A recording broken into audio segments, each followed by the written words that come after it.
Back when I was a beginner artist, there was a 1 week period where I made insane art improvement. So I'm going to share the story of what I did, and then let's talk about how you can apply those lessons to help yourself improve quickly. When I was first learning how to draw, I was deeply inspired by tattoo designs. There was actually a huge part of me that wanted to become a tattoo artist professionally, and I almost pursued it. A big part of why tattoos stand out in my mind is because a lot of times they have tons of movement in it. Many of the designs work really well because they're working with the body to create motion, and I'm a huge fan of movement. On top of that, I also love snakes. Just personally, I think snakes are some of the coolest animals in the world, and I would look at all of these tattoos of snakes and I would copy them. There was a period of a week where I was drawing snakes over and over again, and in that process, I ended up learning how to draw cylinders. I ended up learning how to draw textures on a cylinder because I was doing the snake scales on cylinders while practicing these tattoos. Unknowingly, I was actually practicing how to draw forms and how to draw textures through drawing snakes because I was excited about movement and I was excited about the subject matter of snakes. This is why I improved really quickly in that period of a week. Now, how can you apply this lesson to yourself? The first thing that we're going to do is grab our sketchbook or a piece of paper and answer the following questions. Number one, what are things that you enjoy in terms of art style? When you look at other people's works, what are things that stand out to you? Is it the colors? Is it the composition? Is it the character designs? Maybe it's the patterns. Is it the darks and lights? Like, what are things that you enjoy? And just start brainstorming things that you really appreciate when you look at other people's works. And the second question is, what type of subject matter are you interested in exploring? Are there specific types of animals that you want to draw? Is it human characters? Is it trees and plants? Maybe you're really into drawing trees that have elaborate branches.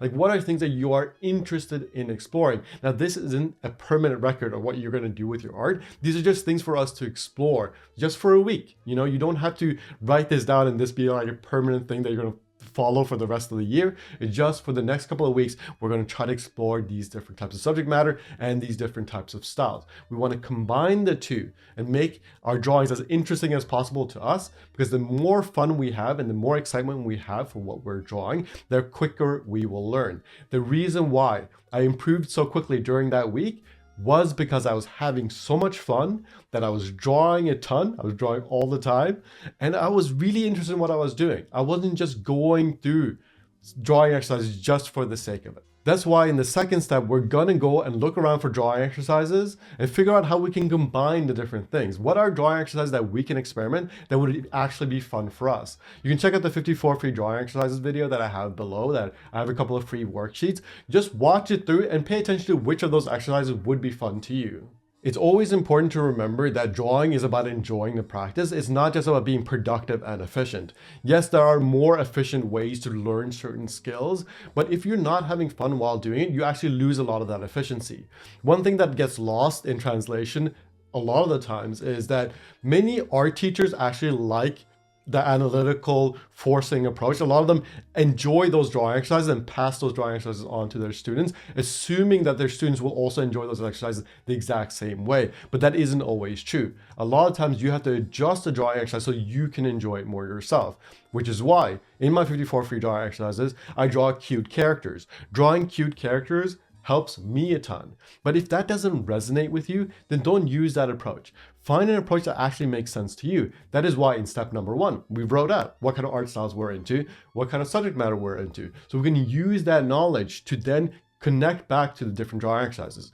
Go through the video. Let's say you're looking at cylinders, like my snakes example, but you're really into drawing trees. So then just draw branches of trees. Instead of sitting down and just forcing yourself to draw cylinders, draw like branches from trees and just play around with drawing branches that overlap and flow together. That way you're actually practicing how to draw cylinders, but you're doing it in a way that actually is fulfilling to you. It's much easier to sit down and draw when you're actually excited about what you're drawing. Or if you're really into color, maybe you do a drawing exercise and you go through some of the boring stuff, but then you color it after. So that the excitement of getting to color these drawing exercises will energize you so that you will keep doing the different drawing exercises. So go find some drawing exercises, just watch some videos here and there, just figure out which ones you can actually adjust to your liking. Don't focus on which ones are the most efficient, focus on which ones you could actually enjoy.